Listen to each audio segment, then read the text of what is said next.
একটু চোখটা বন্ধ করে ভাবেন, আপনাকে গোসল দেয়া হবে, জামাগুলো খোলা হবে। এত টাকা দিয়ে যে দামি গোসলখানা টাইলস লাগিয়ে ঘরে বানালেন, আপনার শেষ গোসলটা কি ওই দামি গোসলখানায় হবে?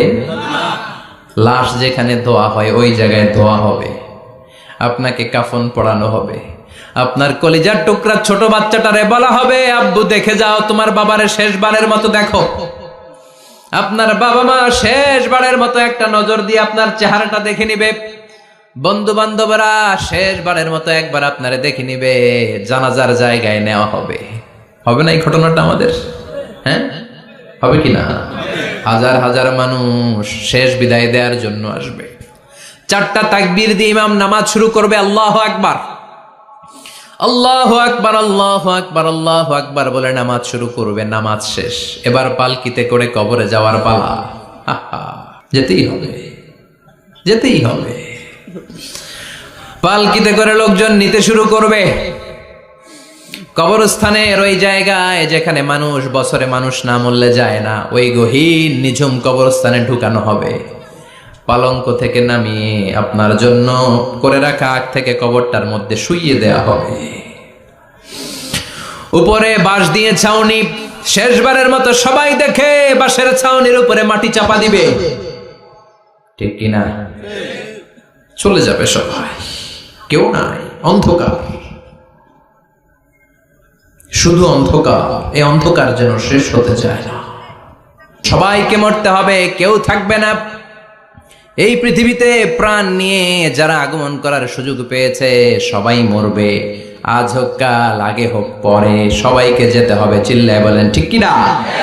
আবার আল্লাহ বললেন, আইনামা তাকুনু ইউদরিকুমুল মাউত, যেখানেই থাকো না কেন মৃত্যু তোমাদেরকে ছাড়বে না। মৃত্যু তোমাদেরকে সাক্ষাৎ করবে, মৃত্যু তোমাদেরকে খুঁজে বের করবে। যদিও সুদূর আকাশ পানে, পালাও সেথায় লাগিয়ে সিঁড়ি। আকাশের উপরে যদি বিশাল সিঁড়ি লাগিয়ে চতুর্থ আকাশে চলে যান, চাঁদের মধ্যে বাড়ি করেন, মঙ্গল গ্রহে বাড়ি করেন, ওই জায়গায় মালাকুল মাউত আপনারে খুঁজে পাবে না। চাঁদেও খুঁজে পাবে। মঙ্গল গ্রহে যদি যান, স্যাটেলাইট, আমাদের একটা বঙ্গবন্ধু স্যাটেলাইট চ্যানেল লঞ্চ করা হয়েছে না, ওইখানে গেলে তো আর নাই মালাকুল মাউত। কথা বলেন। আল্লাহ বললেন, ওয়াজাআত সাকরাতুল মাউতি বিল হক, মৃত্যুর কষ্ট তোমাদের ছাড়বে না, যেখানেই তোমরা থাকো না কেন মৃত্যু ঠিকই তোমাদের পাকড়াও করবে। চিল্লায় বলেন ঠিক কিনা? আবার মৃত্যুর একটা নির্ধারিত সময় আছে, ওই সময় যখন আসে 1 সেকেন্ড আগেও আসে না, পরেও আসে না। কার কথা? লিকুল্লি উম্মাতিন আজালুন ফাইযা জাআ আজালুহা লা ইস্তাখিরুনা সাআতাও ওয়ালা ইস্তাকদিমুন। মৃত্যুর জন্য একটা নির্ধারিত টাইম আছে, টাইমটারে বেঁধে দিয়েছে কে?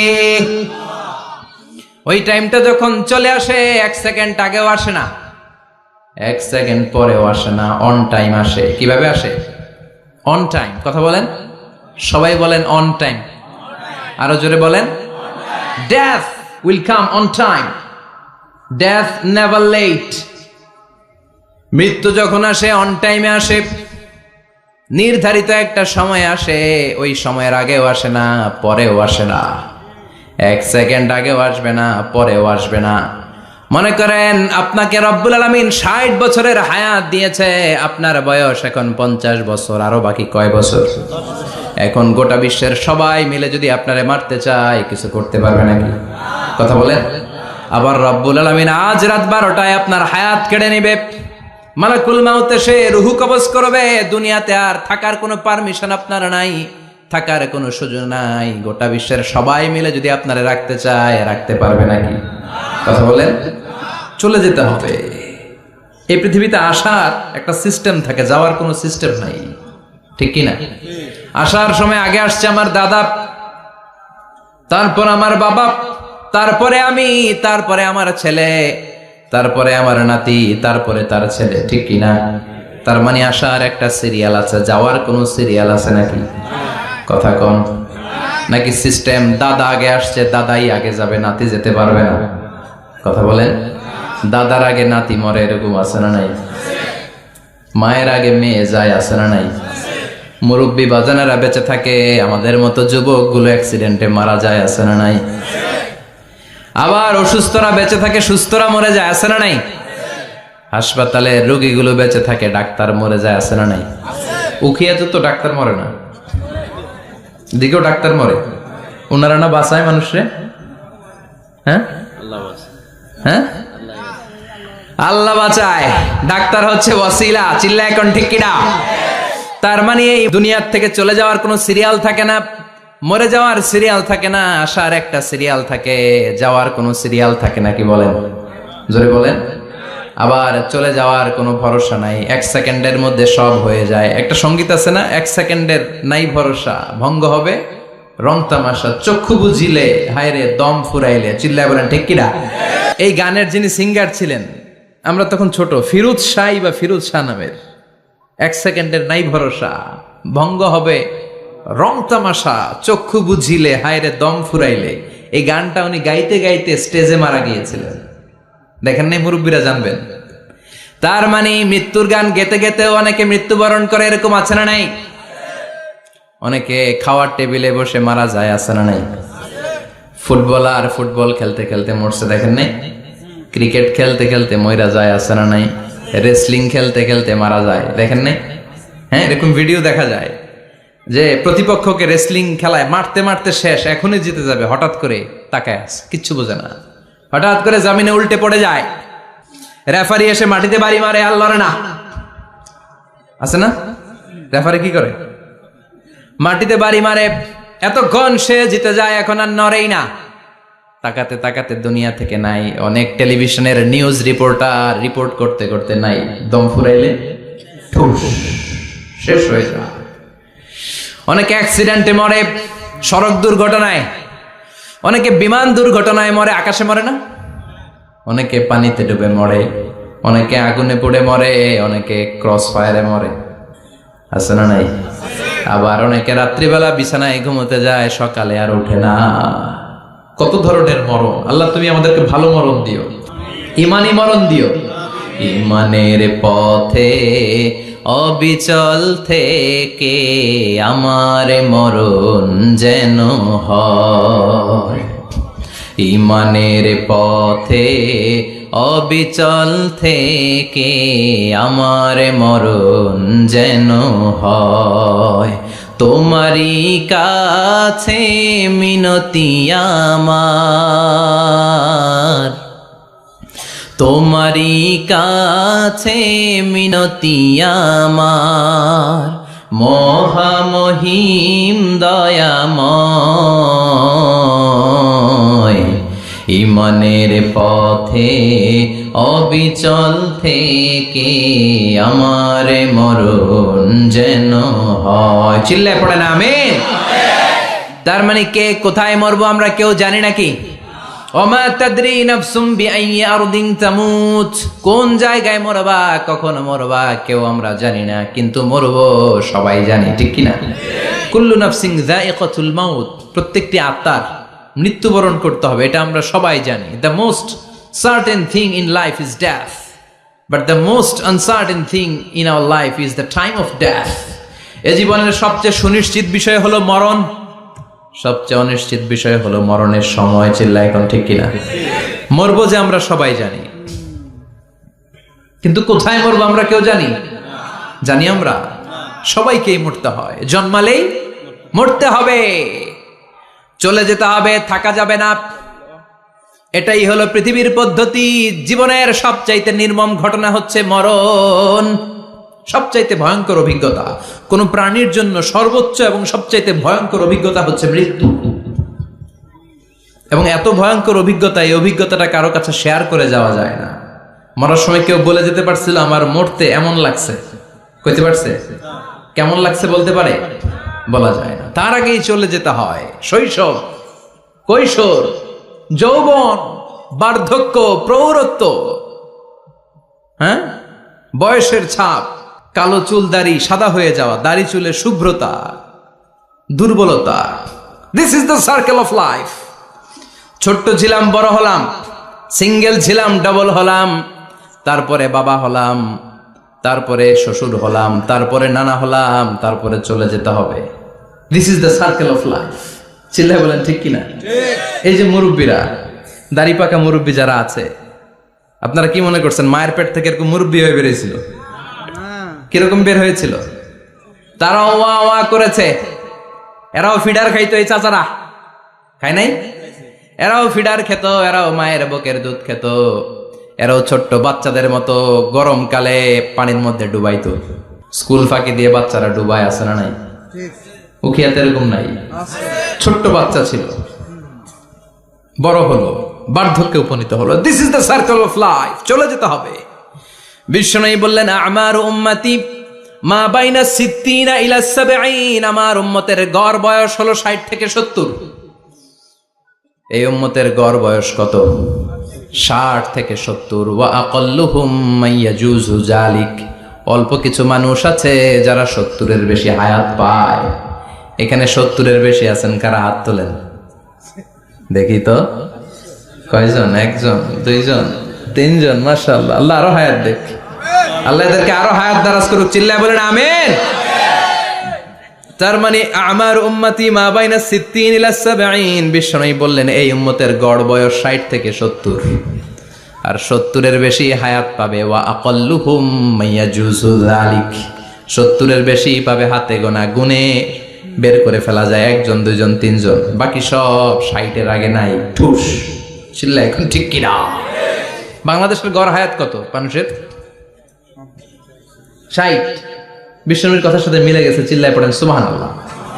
এই জন্য বিশ্বনবী বলেন এই যে মুরব্বীদের দাড়ি পাকে, এই যে রাস্তায় অ্যাক্সিডেন্ট হয়, এই যে ক্যান্সারে আক্রান্ত হয়ে লোকজন মারা যায়, তার উপরেও কি টনক নড়ে না? এরপরেও কি বিবেকে ধরে না যে তোমাকে চলে যেতে হবে? আকসিরু যিকরা হাযিমিল লাযযাত, জীবনের সব স্বাদকে পানসা করে দেয় ওই মরণকে স্মরণ করো। মরণকে স্মরণ করলে জাহান্নাম বরণ করা লাগে না। চিল্লায় বলেন ঠিক কিনা? আবার আল্লাহ বললেন গোলাম, স্পেশাল একজন ফেরেশতা আমি মরণের জন্য সিলেক্ট করলাম, নাম মালাকুল মাউত। তাকে আমরা আজরাইল বলে চিনি। এই মালাকুল মাউত তার বাহিনী নিয়ে নির্ধারিত টাইমে গোটা বিশ্বের সব মানুষের রূহ কবজ করে। অন টাইম নাকি দেরি করে? মালাকুল মাউত আগেও আসে না, পরেও আসে না। সুবহানাল্লাহ পড়েন। সাইয়েদনা সুলাইমান আলাইহিস সালামের জামানাতে ওনার এক ওয়াজির ছিল, মন্ত্রী। ওই মন্ত্রীকে নিয়ে উনি বৈঠক করতেন। ওনার সময় উনি মালাকুল মাউতের সাথে বৈঠক করতেন। শুনতেছেন? আপনাদের মনোযোগ আছে তো? উনি বৈঠকে বসেছেন, মালাকুল মাউতও বসা, ওয়াজিরও বসা। হঠাৎ মালাকুল মাউত ওয়াজিরের দিকে বড় বড় চোখ করে তাকাচ্ছেন। বড় বড় চোখ করে তাকানোতে ওয়াজির ভয় পেয়েছে। হঠাৎ মালাকুল মাউত চলে গেল। ওয়াজির বলে, ও সুলাইমান আলাইহিস সালাম, এই যে লোকটা বড় বড় চোখ করে আমার দিকে তাকালো, এটা কে? সাইয়েদনা সুলাইমান বলে, হাদা মালাকুল মাউত। যে বর্ণনাটা বলছি এটা হাদিস না, এটা হচ্ছে ইসরাইলিয়া, জিউস ট্র্যাডিশন। কোরআন হাদিসের সাথে কোনো দ্বন্দ্ব নাই, তাই বর্ণনা করা যাবে। বিষ্ণু বলেছেন বাল্লিগু আন্নি ওয়ালাউ আয়া। আবার বলেছেন ওয়া হাদ্দিসু আন বনি ইসরাঈল ওয়ালা হারাজ। বনি ইসরাইলের ট্র্যাডিশন বর্ণনা করো, জিউস ট্র্যাডিশন বর্ণনা করো, এতে কোনো সমস্যা নাই। ওয়াজির বলে, ও সাইয়েদনা সুলাইমান, বড় বড় চোখ করে যে তাকালো লোকটাকে? সাইয়েদনা সুলাইমান বলে, হাদা মালাকুল মাউত, এটা মৃত্যুর ফেরেশতা। ওয়াজিরের কলিজায় পানি নাই। এটা কি ফেরেশতা? শুনে তো পিলে চমকে গিয়েছে। কয় কি? মালাকুল মাউত তো আমার চিনে ফেলাইছে, বাড়ি চিনে ফেলছে, আমার খবর আছে। সাইয়েদনা সুলাইমান আলাইহিস সালাম জিনদেরকে দিয়ে কাজ করাতেন, মেঘমালাকে দিয়ে কাজ করাতেন, বিশাল সিংহাসন নিয়ে পৃথিবীর প্রাচ্য থেকে পাশ্চাত্যে ঘুরে বেড়াতেন। সাইয়েদনা সুলাইমানকে ওয়াজির বলে, ও সুলাইমান, মেঘমালাকে আদেশ করে দেন, আমি আর এই ফিলিস্তিনের ভূখণ্ডে থাকতে চাই না। আকাশের মেঘমালার উপরে আমারে বসিয়ে দেন, আর বলে দেন আমারে নিয়ে যেন আকাশের মেঘমালা হিন্দুস্তানের ওই দূর পর্বতে রেখে আসে। আকসা আল হিন্দ, হিন্দের সবচেয়ে দূরবর্তী জায়গায় যেন আমার রেখে আসে। সাইয়েদনা সুলাইমান বললেন, আকাশের মেঘ যাও, আমার ওয়াজিরকে নিয়ে হিন্দুস্তানের একটা উপদ্বীপে রেখে আসো। রেখে আসা হলো। কিছুক্ষণ পর মালাকুল মাউত সাইয়েদনা সুলাইমানের কাছে হাজির। সাইয়েদনা সুলাইমান বললেন, ও মালাকুল মাউত, কই ছিলা? কই, একটু আগে হিন্দুস্তান থেকে আপনার ওয়াজিরের রূহ কবজ করে আসছি। সুবহানাল্লাহ পড়েন। এটা আবার কেমন কথা, তুমি ওইখানে গেলা কেন? কয়, রব্বুল আলামিন কিছুক্ষণ আগে আমার কাছে পয়গাম পাঠিয়েছে, যাও সৈয়দনা সুলাইমানের ওয়াজিরের রুহুটা কবজ করো। কবজ করার জায়গা হলো হিন্দুস্তানের উপদ্বীপ। কোন জায়গায়? মালাকুল মাউত এসে দেখে সুলাইমান নবীর সাথে মিটিং করে। ওয়াজির কার সাথে মিটিং করে? সুলাইমান নবীর সাথে। কিন্তু ফরমানে লেখা রুহু কবজ করতে হবে কোথায়? হিন্দুস্তানে। সুবহানাল্লাহ কইবেন না? এই জন্য বড় বড় চোখ করে আমি তাকিয়েছি আর মনে মনে ভাবলাম টাইম তো নাই, কারণ মৃত্যু তো অন টাইমে হতে হয়। এখনই ওর রুহু কবজ করতে হবে। কেমন করে ওইখানে যাবে আমি জানি না, আমি আগে চলে যাই। মালাকুল মাউত চলে গেল, যে দেখে ওই জায়গায় ওয়াজিরও হাজির। সাথে সাথে রুহু কবজ করে আল্লাহর কাছে চলে গিয়েছে। পড়েন সুবহানাল্লাহ। এজন্য আল্লাহ বললেন, মালাকুল মাউত আমি নির্ধারণ করে দিয়েছি, পৃথিবীর প্রতিটি মানুষ মালাকুল মাউতকে দেখবে, চাক্ষুষ দেখবে, ভালো হলেও দেখবে, খারাপ হলেও দেখবে। কার কথা? ভালো মানুষ যদি হয়, আল্লাহওয়ালা যদি হয়, ইসলাম প্রিয় যদি হয়, ডানপন্থী যদি হয়, মৃত্যুর সময় মালাকুল মাউত আলা সূরাতি শাবিন আলা আহসানি সূরা, একজন যুবকের আকৃতিতে চমৎকার ধবধবে সাদা একটা জুব্বা পরে, জান্নাত থেকে জান্নাতি কাফন নিয়ে, হানুত মিন হানুতিল জান্নাহ, জান্নাতের সুগন্ধি নিয়ে মুমূর্ষু রোগীর মাথার সামনে এসে বসে যায় আর দেহটার ইঙ্গিত করে বলে, ইয়া আইয়াতুহান নাফসুত তাইয়্যিবা, ও পবিত্র আত্মা।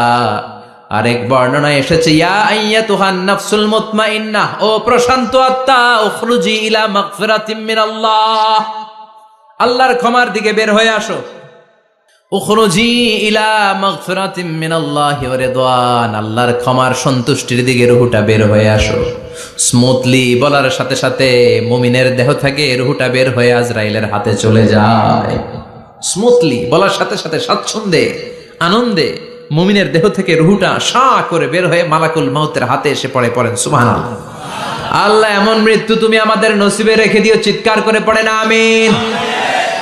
আর যারা ইসলাম মানে নাই, আর যারা কোরআন মানে নাই, আর যারা দিন কায়েমের আন্দোলন করে নাই, দিনকে ভালোবাসে নাই, বাম আর রামপন্থী ছিল, নাস্তিক ছিল, ইসলাম বিরোধী ছিল, তাদের কাছেও মালাকুল মাউত আসে কি আসে না? চিল্লায় বলেন আসে কি আসে না? তাদের কাছেও আসে, কিন্তু আলা সূরাতি আকবাহি রাজুল, একজনের চেহারা যত ভয়ঙ্কর হতে পারে, যত নিকৃষ্ট হতে পারে, এরকম ভয়ঙ্করতম নিকৃষ্ট দুর্গন্ধওয়ালা একটা চেহারা নিয়ে আসে। রিজলাহু ফিল আরদ, পা থাকে জমিনে, রাসুহু ফিস সামা, হাদিসের বর্ণনা, পা দুইটা জমিনে, মাথা আকাশে। এসে ধমক দিয়ে জালিমের মাথার সামনে এসে বলে, ইয়া আইয়াতুহান নাফসুল খাবিসা, হে পাপাত্তা, হে অপবিত্র আত্মা, উখরুজি ইলা সাখাতিল্লাহি ওয়া গাদাবিহি, আল্লাহর রাগের দিকে, আল্লাহর অসন্তুষ্টির দিকে বের হয়ে আয়। মালাকুল মাউতের এই অর্ডার পাওয়ার সাথে সাথে রুহুটা কিন্তু বের হয় না।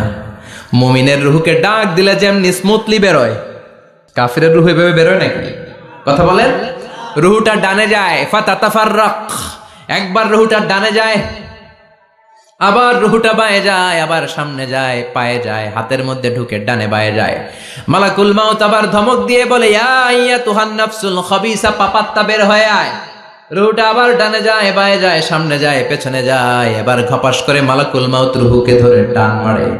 সারা দেহটা থেকে প্রাণ রস সিক্ত করতে করতে দেহ থেকে রুহুটাকে টেনে হিচড়ে বের করে আনে। আর মুমূর্ষু রোগীটা চিৎকার মারতে থাকে। পড়েন না আউযু বিল্লাহ। একটা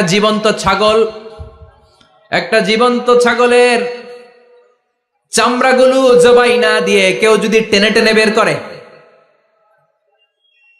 ছাগল জবাই হয় নাই কিন্তু চামড়া এক পাশ থেকে টেনে টেনে টেনে হিচড়ে আপনি গা থেকে বের করলে যত কষ্ট হয়, এর চেয়েও বেশি কষ্ট দিয়ে মালাকুল মাউত বামপন্থী আর কাফেরদের রুহুটা দেহ থেকে বের করে আনে। পড়েন না আউযু বিল্লাহ। আমাদের রুহুটা যেন আল্লাহ, মুমিনদের রুহু আপনি যেভাবে কবজ করান, ওইভাবে যেন আমাদের রুহুটা বের হয়ে আসে। আরো জোরে পড়েন আমিন। এজন্য আল্লাহ বললেন, বাল তুসিরুনাল হায়াতাদ দুনিয়া ওয়াল আখিরাতু খায়রুন ওয়া আবকা। পাগলের মতো মোহাচ্ছন্ন হয়ে এই দুনিয়াটার পেছনে ছুটে বেড়াও। এই দুনিয়া আসল নয়, আখিরাত হলো আসল। চিল্লায় বলেন ঠিক কিনা? অস্থির, আমরা ব্যস্ত দুনিয়ার লোভে আর মোহে পড়ে আমাদেরকে যে মরতে হবে, চলে যে যেতে হবে, এটা ভাবার সময় আমাদের নাই। চিল্লাই কোন ঠিক কিনা? এজন্য বলা হয় মুতু ক্বাবলান তামুতু, মরার আগে একবার মরো। হাসিবু ক্বাবলান তুহাসাবু আলাইক, তোমার হিসাব কিয়ামতের দিন করার আগে তুমি তোমার হিসাব করো। জীবনে কি কি পাপ করেছি আমি জানি, আমার চেয়ে ভালো কেউ জানে না। চিল্লায় বলেন ঠিক কিনা? কি কি অন্যায় করেছি আমার হৃদয়ের মধ্যে কথাগুলো আছে না নাই? পৃথিবীর কেউ না জানলেও আমি জানি কি জানি না? পৃথিবী না জানুক আমি তো জানি, আমি কি পাপ করেছি হায়। পৃথিবী না জানুক আমি তো জানি, আমি কি পাপ করেছি হায়। আমার পাপের করলে বিচার, বাঁচার উপায় নাই আমার। দয়াময় প্রভু মাফ করো আমায়, মাফ করো আমায়। পড়েন আমিন। আর জোরে আমিন। এজন্য হাসিবু ক্বাবলা আন তুহাসাবু আলাইক, তোমার হিসাব বসার আগে নিজে হিসাব করো কি কি করলা। আসল মরণের দিন শটান হয়ে তো শুয়ে পড়ো ভাই, মরার আগে আরেকবার মরো। মরার আগে আরেকবার কি করবেন? কথা বলেন। মরার আগে কি করতে হবে? হঠাৎ একদিন বিছানায় শটান হয়ে শুয়ে যান, চক্ষুটা বন্ধ করেন, ভাবেন মরে গিয়েছেন, এই তো মালাকুল মাউত চলে এসে রুহটা নিয়ে গেল। আত্মীয় স্বজন চিৎকার চেঁচামেচি শুরু করে দিল, কান্নার রোল পড়ে গেল চারদিকে। মাইকের মধ্য দিয়ে, মসজিদের মাইকে অ্যানাউন্স হয়, অমুক এলাকার নিবাসী অমুক ভাই আমাদের মধ্যে দুনিয়ায় নাই, তার জানাজা হবে এশার নামাজের পর। সবাই এসে রুহের মাগফিরাত করেন। সবাই আপনারে দেখতে আসবে, কেঁদে কেঁদে লোকজন আপনারে কবর দিতে আসবে। চিল্লায় বলেন ঠিক কিনা? কেঁদে কেঁদে সবাই আসবে, দেখার জন্য আসবে। ছেলেগুলো কাঁদবে, স্ত্রী কাঁদবে, বাবা মা কাঁদবে, বন্ধু বান্ধব কাঁদবে, আর ঘরের মধ্যে রাখা হবে না। এবার আপনাকে গোসল দেওয়ার পালা। চক্ষু বন্ধ করে চিন্তার দরকার আছে না নাই? কথা বলেন। একটু চোখটা বন্ধ করে ভাবেন, আপনাকে গোসল দেয়া হবে, জামাগুলো খোলা হবে। এত টাকা দিয়ে যে দামি গোসলখানা টাইলস লাগিয়ে ঘরে বানালেন, আপনার শেষ গোসলটা কি ওই দামি গোসলখানায় হবে? লাশ যেখানে ধোয়া হয় ওই জায়গায় ধোয়া হবে। আপনাকে কাফন পরানো হবে। আপনার কলিজার টুকরা ছোট বাচ্চাটারে বলা হবে, আব্বু দেখে যাও তোমার বাবারে শেষবারের মতো দেখো। আপনার বাবা মা শেষবারের মতো একটা নজর দিয়ে আপনার চেহারাটা দেখে নিবে। বন্ধু বান্ধবরা শেষবারের মতো একবার আপনারে দেখে নিবে। জানাজার জায়গায় নেওয়া হবে। হবে না এই ঘটনাটা আমাদের? হ্যাঁ, হবে কিনা? হাজার হাজার মানুষ শেষ বিদায় দেওয়ার জন্য আসবে। চারটা তাকবীর দিয়ে ইমাম নামাজ শুরু করবে। আল্লাহু আকবার, আল্লাহু আকবার, আল্লাহু আকবার, আল্লাহু আকবার বলে নামাজ শুরু করবে। নামাজ শেষ, এবার পালকিতে করে কবরে যাওয়ার পালা। যেতেই হবে, যেতেই হবে। পালকিতে করে লোকজন নিতে শুরু করবে। কবরস্থানের ওই জায়গায় যেখানে মানুষ বছরে মানুষ না মরলে যায় না, ওই গহীন নিঝুম কবরস্থানে ঢুকানো হবে। পালঙ্ক থেকে নামিয়ে আপনার জন্য করে রাখা আগ থেকে কবরটার মধ্যে শুইয়ে দেয়া হবে। উপরে বাঁশ দিয়ে ছাউনি, শেষবারের মতো সবাই দেখে বাঁশের ছাউনির উপরে মাটি চাপা দিবে। ঠিক কিনা? চলে যাবে সবাই, কেউ নাই, অন্ধকার, শুধু অন্ধকার। এই অন্ধকার যেন শেষ হতে চায় না। এই ঘটনা ঘটবে না আমাদের? কথা বলেন, ঘটবে কিনা? এজন্য মরার আগে এগুলো চিন্তার দরকার আছে না নাই? মরার আগে আরেকবার মরার দরকার আছে না নাই? এজন্য রব্বুল আলামিন বলেন, বাল তুসিরুনাল হায়াতাদ দুনিয়া ওয়াল আখিরাতু খায়রুন ওয়া আবকা। এই দুনিয়ার জীবনটাকে তোমরা আসল জীবন মনে করো, এটা আসল জীবন নয়। আসল জীবন হলো কবরের জীবন। চিল্লায় বলেন ঠিক কিনা? আল্লাহ তোমার এই দুনিয়ায়, আল্লাহ তোমার এই দুনিয়ায় কেউ আসে কেউ চলে যায়। তবু তোমার ভয়ে কারো কাঁদে না হৃদয়। এই দুনিয়াতে আমার বদলে গেল মন, চারিদিকে দেখি শুধু সুখেরই স্বপন। ভাবলো না মন আল্লাহ ছাড়া,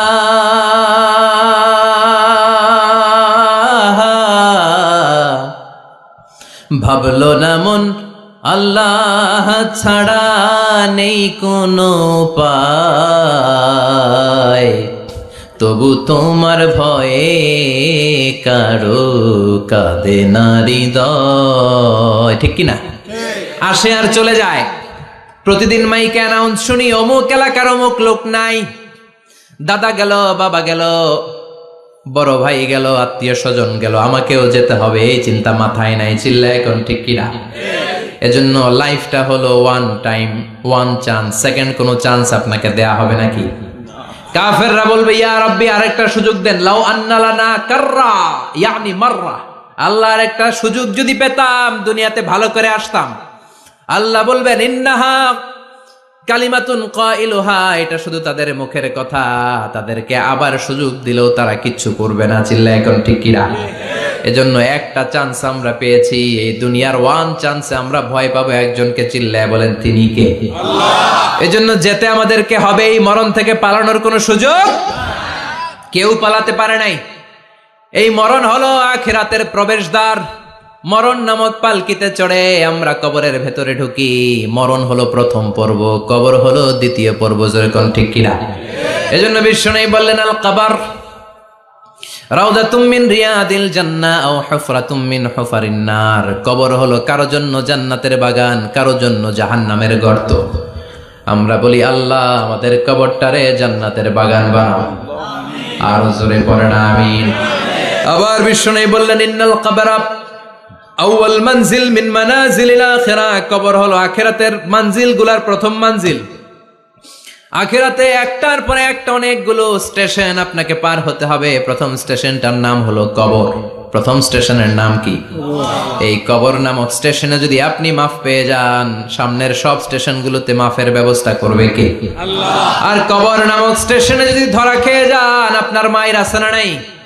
লাশটাকে যখন রাখা হয়, লাশটা চিনে কে আমারে রাখলো, কে আমাকে ধৌত করলো, কে আমারে কাফন পড়ালো। এজন্য বিষ্ণুই বলেছেন মুমূর্ষের সামনে বসে বসে পড়ো লা ইলাহা ইল্লাল্লাহু মুহাম্মাদুর রাসূলুল্লাহ। লাকিনু মাউতাকুম লা ইলাহা ইল্লাল্লাহ। মুমূর্ষের সামনে দাঁড়িয়ে দাঁড়িয়ে পড়ো লা ইলাহা ইল্লাল্লাহ। এই লা ইলাহা হচ্ছে জীবিতদের জন্য কালিমা, আর আমরা মরার পরে এই জিকির করি। ঠিক কি না? আমাদের দেশের অনেক জায়গায় লাশ নিয়ে কবরে যাওয়ার সময় লা ইলাহা পড়ে না। না, এটা আগের জিকির, মরার আগের জিকির। মরার আগে আপনাকে অ্যানাউন্সমেন্ট দিতে হবে আল্লাহ ছাড়া কোনো ইলাহ নাই, বিশ্বনবী হচ্ছেন শেষ নবী এবং রাসূল। চিল্লায় বলেন ঠিক কি না? লাশটাকে যখন রেখে দেয়া হয়, বিশ্বনবী যত মানুষকে কবরে রেখেছেন তারপরে দাঁড়িয়েছেন আর বলেছেন ইস্তাগফিরু লিআখিকুম, তোমার ভাইদের জন্য তোমরা দোয়া করো। ফাইন্নাহুল আনা ইউসআল, এখনই তাকে কবরে সওয়াল করা হবে। কবরে প্রশ্ন আছে না নাই? কথা বলেন। বিশ্বনবী খাদিজাতুল কুবরা, ওনার প্রথম স্ত্রী খাদিজাতুল কুবরা তাহেরাকে কবরের মধ্যে রেখে দিয়ে কাঁদতে শুরু করলেন। চোখের পানি ছেড়ে অনেক দোয়া করলেন। দোয়া শেষে সব সাহাবারা ঘরে ফিরে যায়, বিশ্বনবী যায় না। সাইয়েদনা আবু বকর বললেন ও নবী চলেন ঘরে যাই। অনেক তো দোয়া করলেন। বিশ্বনবী বললেন আবু বকর তুমি যাও, আমি যাব না। এইটা সাধারণ মহিলা না, এটা বিপদের দিনের সঙ্গিনী খাদিজা। মক্কায় যখন আমার কেউ ছিল না, খাদিজা আমারে ভুলে নাই। 3 বছর কাফিররা আমাকে জেলখানায় বন্দি রেখেছে, নাম শিয়াবে আবি তালেবের জেলখানা। আমার স্ত্রী ওই জেলখানার জীবনেও আমারে ছাড়ে নাই। আমার সাথে 3 বছর খাদিজাও জেল খেটেছে। এই একটাই মহিলা, যেই মহিলাকে আল্লাহ আরশের উপর থেকে সালাম দিয়েছে, মহিলাটার নাম খাদিজা। আল্লাহু আকবার। আমার সব সন্তান আল্লাহ খাদিজার পেট থেকে দিয়েছে। ফাতেমাতুজ জোহরা খাদিজার মেয়ে, জাইনাব খাদিজার মেয়ে, উম্মে কুলসুম খাদিজার মেয়ে, রুকাইয়া খাদিজার মেয়ে, আবুল কাসেম বিশ্বনবীর ছেলে খাদিজার ছেলে, আব্দুল্লাহ যাকে তাইয়্যিব এবং তাহের নামে আমরা চিনি, সেও খাদিজার ছেলে। সুবহানাল্লাহ। ও আবু বকর, আমার এই কলিজার টুকরা প্রিয়তমা খাদিজারে রেখে দিয়ে কেমনে বাসায় যায়? তুমি যাও, আমি দাঁড়িয়ে থাকবো। এখনই মুনকার নাকির এসে খাদিজারে প্রশ্ন করবে, আমি দেখব খাদিজা উত্তর দিতে পারে কিনা। আর প্রশ্নের উত্তর যদি ভুল করে ফেলে, কবরের উপর থেকে আমি নিজে প্রশ্নের উত্তর দিয়ে দেব। এজন্য কবরের আযাব থেকে বিশ্বনবী পানাহ চেয়েছেন। বিশ্বনবী বলেছেন, আল্লাহুম্মা ইন্না নাউযু বিকা মিন আযাবিল কবর। ও আল্লাহ, কবরের আযাব থেকে তুমি আমাদেরকে বাঁচাও। পড়েন আমিন। কবরে মুমিনদেরকে 4টা প্রশ্ন করা হবে, কাফিরদেরকে 3টা প্রশ্ন। চিৎকার করে বলেন, মুমিনের প্রশ্ন কয়টা? আর জোরে বলেন। প্রথম প্রশ্ন, মার রব্বুক, তোর রবের নাম কি? আমরা কি বলবো? আল্লাহ আমারে রব, এই রবি আমার সব, দমে দমে তনু মনে তারি অনুভব। আল্লাহ আমারে রব, এই রবি আমার সব। পড়েন আমিন। দ্বিতীয় প্রশ্ন, আমার দিন, উত্তর দিনের নাম কি? ধর্মের নাম কি? তৃতীয় প্রশ্ন, মান হাযার রাজুল, এই লোকটাকে কে? আমরা বলবো মুহাম্মদ সাল্লাল্লাহু। 3টা প্রশ্নের উত্তর যখন আপনি কবরে করে দিতে পারবেন, অতিরিক্ত একটা প্রশ্ন, ওয়ামা ইলমুক, এই যে 3টা প্রশ্নের উত্তর পাল্লা, কেমন করে উত্তর জানলা? কোত্থেকে শিখেছো? নকল করে আনছো কাফনের কাপড়ে? পরীক্ষার হলে নকল আছে না নাই? হাতে নকল আছে না? পায়ে নকল, মুজার ভিতরে নকল আছে না নাই? মোবাইলে নকল আছে না নাই? নকল থেকে আল্লাহ তুমি বাঁচাও। আরো আসতে কোন আমিন। কিভাবে জানলা? কেমন করে 3টা প্রশ্নের উত্তর শিখলা? What is the source of your knowledge? তথ্যসূত্র কি? আপনাকে বলতে হবে, আমি যেই কিতাবটা থেকে শিখেছি কিতাবটার নাম কি? চিল্লায় বলেন, কি নাম? এই কিতাবটা হলো কোরআন।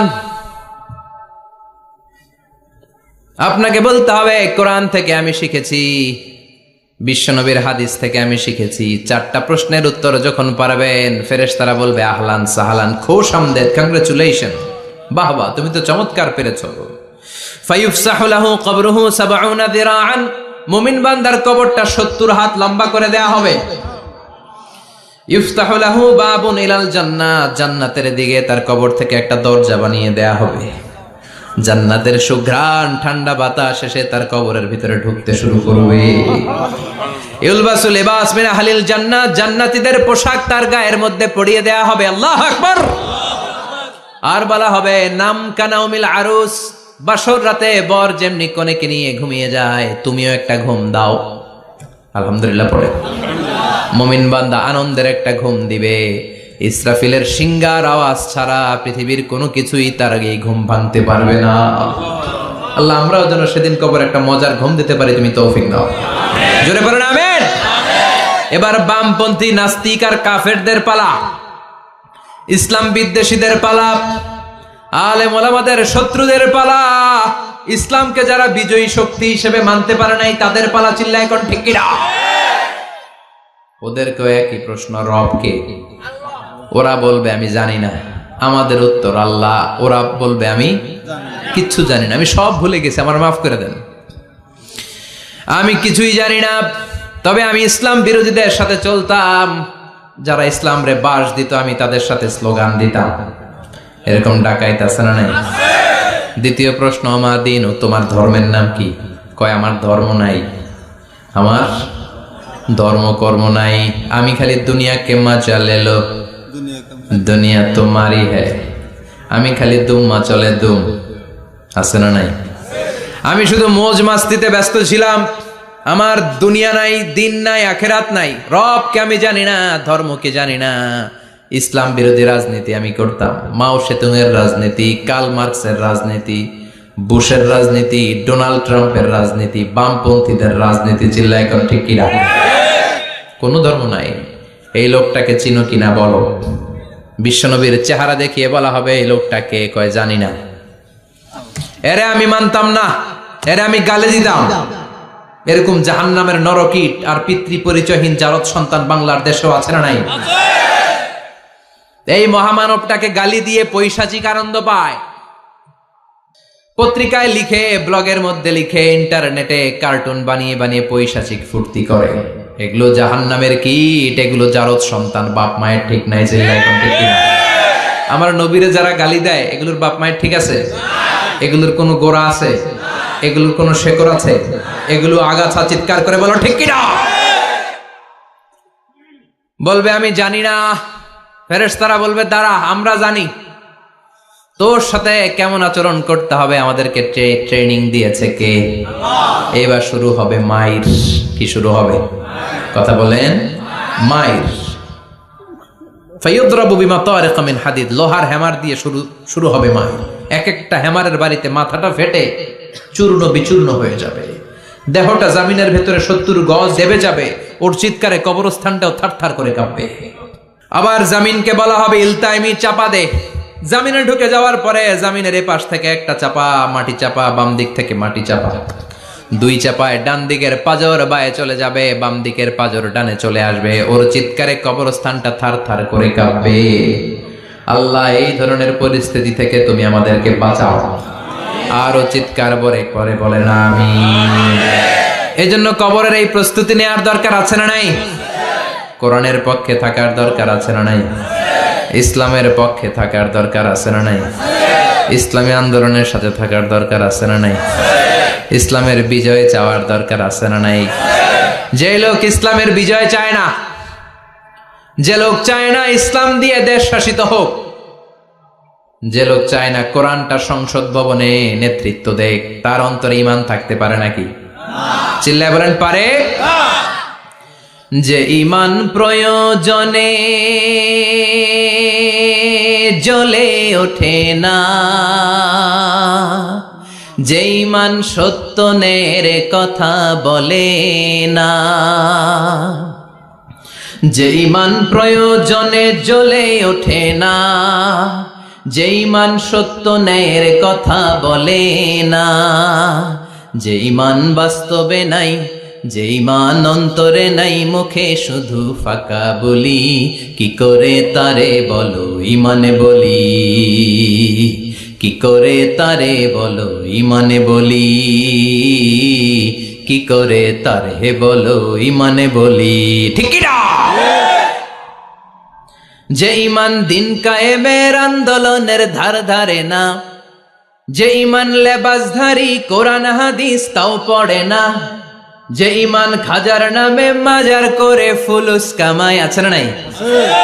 উখিয়াতে নাই? উখিয়াতে মাজার আছে নাকি? সাগর পারে এগুলো থাকে? এগুলোর সাথে ইসলামের সম্পর্ক আছে? কথা বলেন আছে? যে ঈমান খাজার নামে মাজার গড়ে ফুলুস কামায়, যে ঈমান শিরকিয়াতের আমল করে ভীত না হয়, যে ঈমান বাস্তবে নাই, যে ঈমান ময়দানে নাই, মুখে শুধু কথার কলি, কি করে তারে বলো ঈমানে বলি, কি করে তারে বলো ঈমানে বলি, কি করে তারে বলো ঈমানে বলি। চিল্লায় বলেন ঠিক কি না? এজন্য ঈমানের দাবি হচ্ছে অন্যায়কে প্রতিরোধ করতে হবে, হকের পক্ষে থাকতে হবে। এটাই তো মুমিন, যে ইসলামকে বিজয়ী শক্তি হিসেবে দেখতে চায়, যে কোরআনের আইন চায়, যে কোরআনের রাজ চায়। চিল্লায় বলেন ঠিক কি না? এজন্য আমরা আল্লাহর কাছে কামনা করি, আল্লাহ তুমি আমাদেরকে ঈমানের মৃত্যু দাও, তুমি আমাদেরকে কবরের সব প্রশ্নগুলো সহজ করে দাও। পড়ে না আমিন? আরো জোরে পড়ে না আমিন? এজন্য আল্লাহ বললেন বাল তুসিরুনাল হায়াতাদ দুনিয়া ওয়াল আখিরাতু খায়রু ওয়া আবাকা। ও আমার গোলাম, দুনিয়ার এই জীবনটাকে তোমরা আসল জীবন মনে করো, এই জীবন কিন্তু আসল জীবন না। আসল জীবন হলো আখিরাতের জীবন। কোন ঠিক কি না? এই জন্য মৃত্যু থেকে যতই পালাও, পালিয়ে বেঁচে থাকতে পারবা নাকি? পারা যাবে? চিল্লায় বলেন। কোন নবীরা পারছে? আদম আলাইহিস সালাম মৃত্যু থেকে বেঁচে গেছে না? মরছে? কথা বলেন না। উনি পৃথিবীর একমাত্র মানুষ যিনি জানতেন যে উনি কতদিন বাঁচবেন। সুবহানাল্লাহ। উনি জানতেন উনি কতদিন বাঁচবেন। কেন আল্লাহ জানালেন? এর কারণ মৃত্যু কি এটা উনি জানেই না, কেমনে মরে দেখেই নাই, কষ্ট কি জানে না। আমরা আমাদের দাদাকে মরতে দেখেছি, বাবাকে মরতে দেখেছি, মামাকে মরতে দেখেছি, মরণের কত কষ্ট আমরা দেখি, এজন্য ভয় আছে না নাই? আদম আলাইহিস সালামের দাদা আছে নাকি? বাবা, মামা, খালু, শালা আছে নাই? এজন্য মৃত্যু যে কেমন এটা উনি জানতেন না। এজন্য আল্লাহ জানিয়ে দিলেন আদম পৃথিবীতে তুমি 1000 বছর বাঁচবো। আলফু সানা। লাম্মা খালাকাল্লাহু আদামা ওয়া কানা তুলুহু 60 যিরাআন। বুখারীর বর্ণনা, সাইয়েদনা আদম আলাইহিস সালামকে বানানোর পরে আল্লাহ 60 হাত লম্বা বানালেন। কয় হাত? 60 হাত। জোরে বলেন, আরো জোরে। 60 হাত লম্বা। এরপরে ওনার ঔরসে পৃথিবীতে যত নারী আসবে, পুরুষ আসবে রূহের জগতে, সবগুলো রূহকে বসিয়ে দিলেন বৈঠকে। সুবহানাল্লাহ। বিশাল কনফারেন্স রুম। আমরাও ছিলাম না? আমাদের রূহটাও ছিল। সাইয়েদনা আদম বললেন, আল্লাহ এরা কারা? আল্লাহ বললেন, আদম এগুলো সব তোমার সন্তান। সাইয়েদনা আদম অবাক দৃষ্টিতে, অপলক নয়নে নিজের সন্তানদের রূহগুলো দেখতেছিলেন। দেখতে দেখতে হঠাৎ একটা রূহকে ভালো লেগে গেল। বললেন, আল্লাহ এটা কার রূহ? আল্লাহ বললেন, এটা দাউদ আলাইহিস সালামের রূহ। পড়েন সুবহানাল্লাহ। আল্লাহ এটাকে দেখতে বড় ভালো লাগে। কার রূহ? এটা তোমার ছেলে নবী হবে, নবী দাউদের রূহ। কাম উমরু, আল্লাহ দুনিয়াতে সে কয়দিন বাঁচবে? আল্লাহ বললেন, 40 সানা, 40 বছর। কয় বছর? সবাই বলেন, কয় বছর? 40 বছর। সাইয়েদনা আদম বললেন, মাবুদ আমার এত সুন্দর কলিজার টুকরা সন্তান দাউদ আলাইহিস সালামকে দুনিয়াতে মাত্র 40 বছর আপনি কেন দিলেন? আল্লাহ, প্রথম মানুষ এবং নবী হিসেবে আপনার কাছে ফরিয়াদ করি, আমার ছেলে দাউদের বয়স বাড়ায়া দেন। আল্লাহ কয়, না, হাদা কদ কুতিবা, এটা লেখা হয়ে গেছে। রুফিআতিল আকলাম ওয়া জাফফাতিস সুহুফ, লিখে ফেলছি, কালি শুকায় গেছে, এটা চেঞ্জ করা যাবে। সাইয়েদনা আদম বললেন, আল্লাহ আমি বাঁচমু কয় বছর? কয় তুমি থাকবা কয় বছর? আলফু সানা, 1000 বছর। মনে আছে? আল্লাহ আমার 1000 বছরের দরকার নাই, আমি আমার 1000 বছর থেকে 60 বছর আমার ছেলে দাউদরে আমি দিয়ে দিলাম। আদম আলাইহিস সালামের 1000 বছর থেকে 60 বছর যদি দান করে দেয়, ওনার আর কত রইল? 940। আর 60 বছর যদি দাউদ নবীর 40 বছরের সাথে যোগ দেয়া হয়, উনি পেলেন কয় বছর? 100। সাইয়েদনা আদম পৃথিবীতে আসলেন, এসে থাকতে শুরু করলেন। দিন গড়িয়ে রাত আসে, মাস গড়িয়ে বছর আসে, বছর যায় বছর আসে। ঠিক 940 বছর পর মালাকুল মাউত আদম আলাইহিস সালামের কাছে আসলেন। বললেন, আনা মালাকুল মাউত উকিলা বিকুম, আপনাদের জন্য আল্লাহ আমাকে বানিয়েছে রূহ কবজ করতে। ও আদম, আবুল বাশার, পৃথিবীর প্রথম মানব, প্রথম নবী, আপনার সময় শেষ, রেডি হন। কি হন? খেলা শুরু হবে, এখনই রূহ কবজ করে নিয়ে যাব। সাইয়েদনা আদম বলে, এখন আসছো কেন? আমার আরো 60 বছর বাকি আছে। মালাকুল মাউত বলে, না, আপনি রূহের জগতে আল্লাহর কাছে আপনার সন্তান দাউদকে কয় বছর দিয়েছিলেন? 60 বছরের জন্য 940 বছর আপনার জন্য লেখা। আমি এখন আপনার রূহ কবজ করতে চাই। সাইয়েদনা আদম বলে, আমি মানি না, আমি কাউরে দেই নাই। 60 বছর আমি দেই নাই, আমি আরো বাঁচবো, আমি আরো বাঁচবো, 60 বছর আমি বাঁচবো, আমি দেইটাই নাই। মিয়া যাও। মালাকুল মাউত আল্লাহর যে বলে, আল্লাহ দেয় নাই বলে, আসলে ভুলে গেছে। আসলে আফাতুল ইলমি আন নিসিয়ান, মানুষ ভুলে যায়, মানুষ বড্ড ভুলে যায়। আমরা অনেক সময় খাইয়াও কই খাই নাই। অনেক কিছু আপনি দিছিলেন কিন্তু ভুলে যাই, গলার নিচ দিয়ে নামার পরে কই তুমি কিচ্ছু দেও নাই। আছে না নাই? নাসিয়া আদম ফানাসিয়া বানু, আদম আলাইহিস সালাম ভুলে গেছেন, তাই আমরাও ভুল করি, ঠিক কি না? এজন্য আমাদের নেতারাও বলে এটা দেব ওটা দেব, নির্বাচনের পর সব ভুলে যায়। আছে না নাই? ওই যে আদম আলাইহিস সালাম ভুলছে, আমরাও ভুলে যাই। ওনাদের দোষ কি? ভুলে যায়, বেমালুম ভুলে যায়। আল্লাহ বললেন, মালাকুল মাউত আর জোরাজুরি করো না। 940 নয়, ঠিক 1000 বছর পরে আদমের কাছে যাবা। আমি আমার আদমের ভাগ্যে এই জিনিসটাই রেখে দিয়েছিলাম রে মালাকুল মাউত। আমি আগ থেকে এটাই রেখেছি, আমি জানতাম সে ভুলে যাবে। চিল্লা এখন সুবহানাল্লাহ। তার মানে পৃথিবীর সবচাইতে লম্বা মানুষ, 60 হাত লম্বা, এত শক্তিশালী আদম আলাইহিস সালাম শ্রীলঙ্কাতে প্রথম নেমেছিলেন। 1 লাফ দিলে আধা মাইল চলে যেতেন। সুবহানাল্লাহ। কি লম্বা মানুষ! থাকতে পারছে? কথা নাই। ঘুমে ধরছে? শেষ করে দেই। হ্যাঁ, আরো কয়েক মিনিট চলবে? চলবে চলবে। তাকবীর দেন, লিল্লাহি তাকবীর। আদম আলাইহিস সালাম চলে গেলেন। ওনার পরের নবী ইদ্রিস আলাইহিস সালাম, উনি মরে নাই। ইদ্রিস আলাইহিস সালাম মরছে। কে বলছে? উনিও মরেছেন। তবে ওনার মৃত্যুর আজীব এক ঘটনা আছে, অনেক লম্বা কথা। এক ফেরেশতার সাথে ওনার বন্ধুত্ব হয়েছিল, বলেছিলেন আমি আকাশ দেখতে চাই, আল্লাহর কাছে অনুমতি চাই। আল্লাহ বলল ঠিক আছে, ইদ্রিসকে আকাশে ঘুরাও। প্রথম আকাশে ঘুরলেন, দ্বিতীয় আকাশে ঘুরলেন, তৃতীয় আকাশে ঘুরলেন, চতুর্থ আকাশে ঘুরলেন। ইন দ্য মিন টাইম চতুর্থ আসমানে মালাকুল মাউত পৃথিবীর দিকে নেমে আসছিল।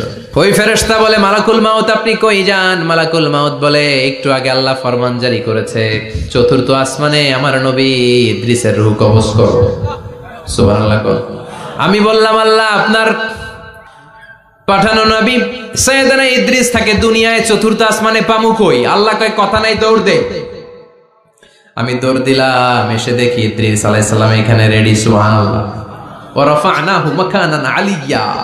ইদ্রিস আলাইহিস সালামের রূহ কবজ দুনিয়ায় হয় নাই, চতুর্থ আকাশের মধ্যে হয়েছে। একটু চিৎকার করে পড়বেন সুবহানাল্লাহ। এরপরে সুলাইমান আলাইহিস সালাম, উনি তো মরে নাই, মরছে? উনি জিন চালাইতো, উনিও মরবে? শক্তিশালী একজন নবী ছিল উনি। মালাকুল মাউতকে বলেছিলেন মালাকুল মাউত আমার মৃত্যুর সুয়াইয়া সামান্য কিছু আগে আমারে বইলো, আমার একটা কাজ আছে। মালাকুল মাউত মৃত্যুর কিছু সময় আগে এসে বলল সুলাইমান টাইম ইজ আপ, সময় শেষ, অল্প কিছু সময় বাকি, কি করবেন করেন। সাইয়েদনা সুলাইমান জিনদেরকে ডাকলো, ও জিনেরা, বিশাল একটা প্রজেক্ট আছে, প্রজেক্টে কাজ শুরু করো। আর কিছু জিনকে বলল চারদিকে গ্লাস ফিটিং করা একটা রুম বানাও। সাইয়েদনা সুলাইমান আলাইহিস সালাম গ্লাস ফিটিং করা রুমের ভেতরে ঢুকলেন। এই রুমে ঢুকার দরজা নাই, হাতে একটা লাঠি নিলেন। কি নিলেন? লাঠির মধ্যে ভর করে দাঁড়িয়ে রইলেন আর জিনদের দিকে তাকিয়ে রইলেন। জিনেরা এত বদমাশ ছিল, সাইয়েদনা সুলাইমান দাঁড়িয়ে না থাকলে কাজ করতো না, ছিল ফাঁকিবাজ। কি ছিল? দাঁড়ায় না থাকলে আজও লোকজন কাজ করতে চায় না, ঠিক কিনা? মালিক দাঁড়ায় থাকলে ঠিকই কাজ হয়ে যায়। সুলাইমান আলাইহিস সালাম লাঠির মধ্যে ভর দিয়ে দাঁড়িয়ে রইলেন আর বললেন কাজ করো। জিনেরাও কাজ শুরু করলো। ওদিকে মালাকুল মাউত এসে বলে, ও সুলাইমান সময় তো শেষ। সুলাইমান বলে সমস্যা নাই, রূহ কবজ করে।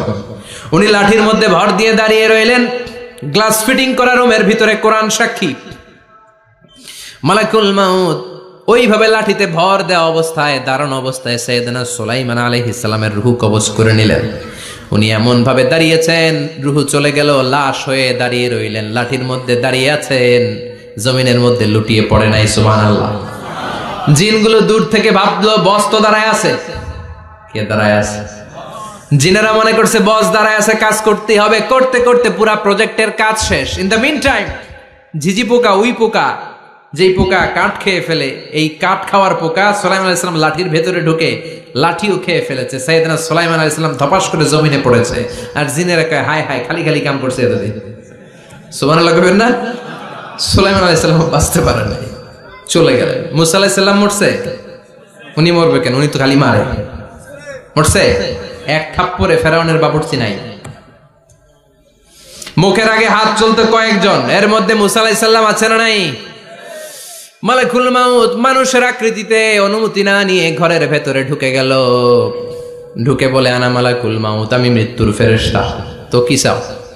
জিতু আন আকবাদা রূহাক, আপনার রূহ কবজ করতে আসছি। কিন্তু মুসা আলাইহিস সালাম দেখতেছেন দিব্যি একজন মানুষ, কি দেখে? আবার সালাম দেয় নাই, অনুমতি নিয়েও ঢুকে নাই। অমিয়া অনুমতি নিয়ে ঘরে ঢোকার দরকার আছে না নাই? মুসা আলাইহিস সালামের মেজাজ বড় গরম। উনি বললেন কি করবি? কয় আপনারে মারবো। কয় এদিকে আয়।